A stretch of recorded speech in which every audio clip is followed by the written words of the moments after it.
Hi guys, my name is Simeon Carson. This is Alexis Newton, and this is Sobaata Chaudhry. Today we're going to be discussing disrupting the pipeline, building confidence and access through virtual pre-PA pathway programs.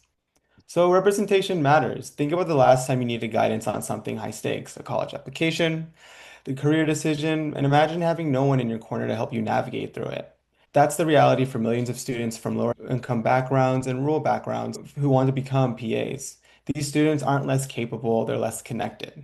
The gap in access to mentorship, to resources, to someone who looks like them that made it through has directly translated into lower levels of PA school applications and lower matriculation rates. This is the problems that we set out to solve. So what exactly is the issue? The path in becoming a PA isn't just competitive, it's hidden. For individuals from lower income, underserved populations and rural backgrounds, the access to mentorship, guidance, and insider knowledge often determines who feels ready to apply. For many qualified students, the barrier isn't an ability, it's the access to the roadmap. And this is why virtual pathway programs are needed and so important. Underrepresented students face structural gatekeeping and limited early exposure long before they ever apply. Limited access to mentorship, whether based on geographic location and or opportunity, lack of early exposure to the PA profession, and minimal guidance through the application process create an uneven starting point. Some students are fortunate to have support and guidance through their CASPA application, while others are just left to figure it out alone. Virtual formats also improve accessibility and reduce costs and geographic barriers. Costs shouldn't decide who gets to care for whom, yet mentorship, networking, and application guidance are often limited by geography, finances, and access. A virtual format removes many of these barriers. Students can now participate regardless of their location, work schedules, caregiving responsibilities, or financial constraints. And pipeline programs increase pre-PA diversity and matriculation. Pipeline programs help make the invisible visible. They provide structure, mentorship, and guidance through a process that often feels overwhelming. And more importantly, they don't just provide information, they build confidence. They help students understand where they stand, how to improve, and when they're ready to apply. But don't just take my word for it. Research supports the need for structured pathway programs to improve access and confidence in the PA pipeline. This is evidence pulled right from NCCPA. While Black, Hispanic, Latino, and American Indian Alaska Native individuals comprise nearly 30% of the US population, they still remain significantly underrepresented in the PA workforce, which highlights the need for intentional strategies to strengthen the pipeline and expand access. And there is people out there now who are doing this work. Bester and colleagues identified 41 accredited PA programs that were successfully graduating underrepresented students. They did this by including early exposure initiatives, partnerships with schools, and pre-PA preparatory tracks, just like a Pathways program. And they also continued that same support once those students matriculated into the program. The key takeaway being that diversity didn't just improve by chance, it improved when these programs intentionally built structured pipeline initiatives that supported these students. Parsons and colleagues also examined the benefits of pathway programs, and what they found was that students often weren't lacking ability, they were lacking exposure, mentorship, and structured guidance. By participating in these pathway programs, they were able to report increased understanding of the admissions expectations, clear academic planning, and improved preparedness for application components like personal statements and interviewing, which reinforces an important point. Pathway programs don't just provide information, they reduce uncertainty, build preparedness, and help students believe they are capable of entering the profession. And Katz and colleagues also evaluated the same impact of structured pathway programs. And after participating, participants reported improved confidence in their academic readiness, stronger belief that they belonged in healthcare, and greater motivation to pursue their career goals. These findings are important because they highlight that exposure and mentorship don't just increase knowledge, they change how students see themselves. As Alexis mentioned, one of the primary purposes of a PA pathway program is to increase confidence and readiness for applying to PA schools. When we surveyed our interest groups, these were the three areas students felt the least confident in: interview preparation, writing a personal statement, and navigating CASPA. This data helped shape our intervention. We designed a 3-hour workshop dedicating an hour to each of these topics. Since the virtual pre-PA program meets for 3 hours once a month, we were able to incorporate the workshop into their regularly scheduled February session. Each of us selected a topic to present as the students expressed a strong desire for more mentorship from current PA students. And because we all come from underserved backgrounds, the workshop created a meaningful sense of shared experience and representation. For the first hour, we covered a comprehensive review of the CASPA application process and how to use the associated GPA calculator to assess eligibility and competitiveness. For the second hour, we discussed how to write a personal statement. We shared a few personal statements from students who successfully matriculated into PA school and had a discussion regarding different writing styles and different ways of telling your story. We ended with a few prompts for students to write and reflect on in small groups. For the third hour, we covered the interview process, which comprised basic do's and don'ts, different interviewing formats, commonly asked questions, and a note on underrepresentation and imposter syndrome. We ended the workshop with a Q&A session, and while we expected the workshop to last for 3 hours, we ended up staying on Zoom for an additional 1 to 2 hours due to very strong engagement from our participants. So when we built this intervention, we didn't just think about what information students needed. We thought about how they needed to feel supported, seen, capable. So we intentionally grounded our program in several frameworks designed to reduce barriers, build confidence, and create a more inclusive learning space.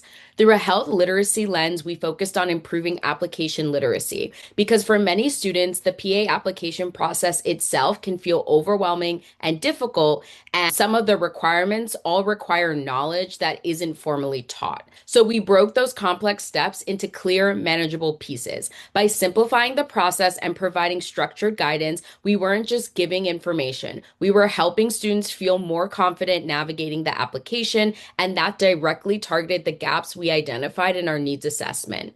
Using a cultural humility lens, we wanted to create a space where students felt comfortable sharing their experiences and asking questions without judgment. Rather than one-directional lectures, we incorporated small group discussions, peer feedback, and open Q&A sessions. This allowed students to bring their own lived experiences into the conversation, whether that was being first generation, non-traditional, or navigating limited mentorship. This approach helps students feel seen, validated, and more confident in sharing their stories. Through a trauma-informed lens, we recognize that the application process can be stressful, intimidating, and often tied to feelings of imposter syndrome. Many students worry about not being competitive or not belonging to the profession, so we intentionally created a low-pressure, supportive learning environment. These strategies help normalize uncertainty, reduce anxiety, and create psychological safety, allowing these students to engage more openly and build confidence in their abilities. An advocacy lens was always central to our intervention. We wanted students not only to prepare their applications, but to learn how to advocate for themselves and their experiences. Through personal statement development and mock interview workshops, the students got to practice articulating their motivations, highlighting their strengths, and framing challenges as resilience. By practicing these skills, students began to see themselves as strong applicants and future PAs, which helped build confidence and self-advocacy.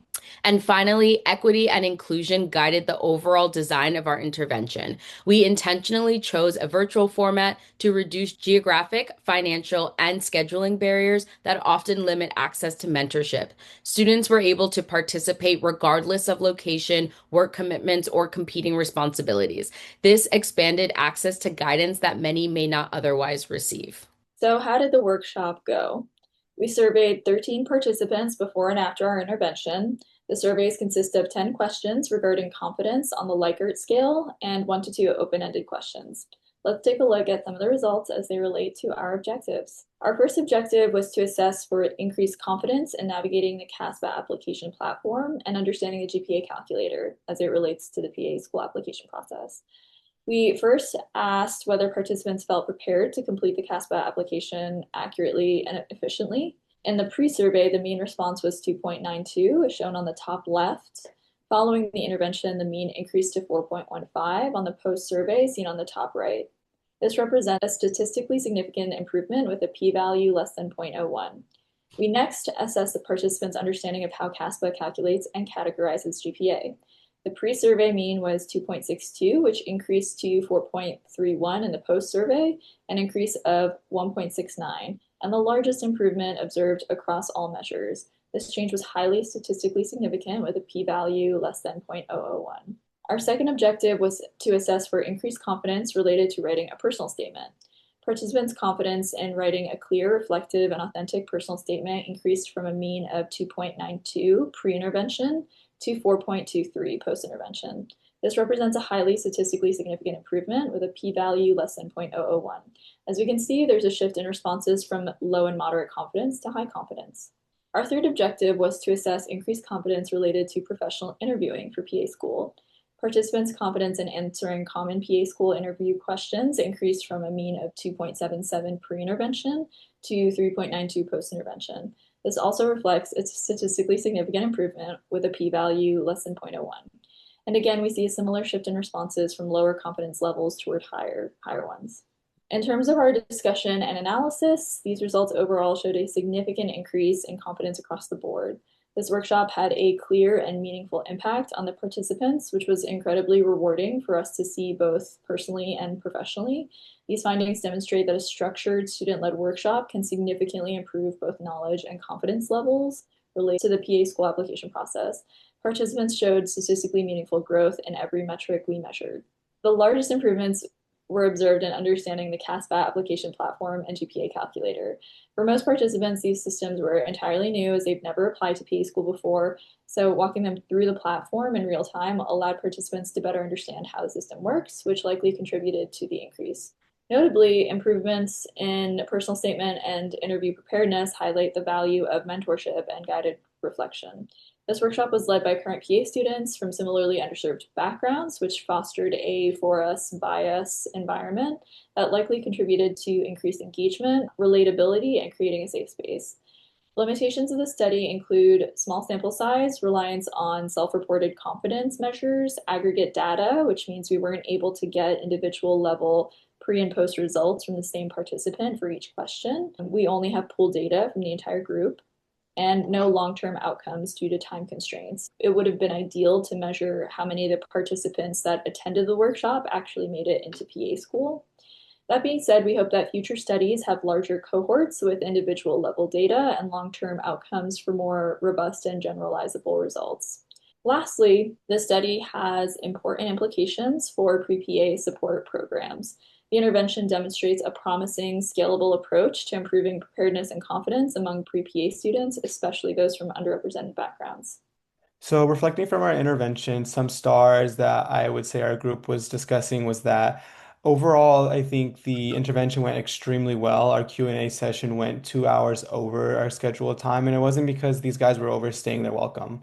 It was because they felt heard and we were having genuine conversations with these mentees. I think another post-intervention star was that mentees achieved a notably higher level of confidence regarding CASPA navigation, personal statement development, and interview preparation. We didn't just feel that, but we also have our data and results that support that. And for our wish, we'd want to spend more dedicated time on each of the three topics we chose, especially writing a personal statement and mock interviews. We wish that we had more time for people to write and get feedback or provide responses and get feedback. So, what comes next? And where do we go from here? First, you all have stories that we want to hear, how you had your clinical experience, how you navigated from PA school. We want to hear it. We want you guys to volunteer and be the mentor that someone really needs. Second, we covered just a small bit of topics in our intervention, but there's so many topics that are left untouched. Shadowing, letters of recommendation, research experience, the list goes on. And finally, Trojans, fight on. Because the political climate currently right now is actively threatening programs like this, DEI legislation is targeting the exact infrastructure that makes this work possible. The best thing any of us can do is stay loud, stay present, and advocate for what works. We know this works, this program exists, it's working, and we need to make sure that it survives. Thank you guys. Thank you. Thank you.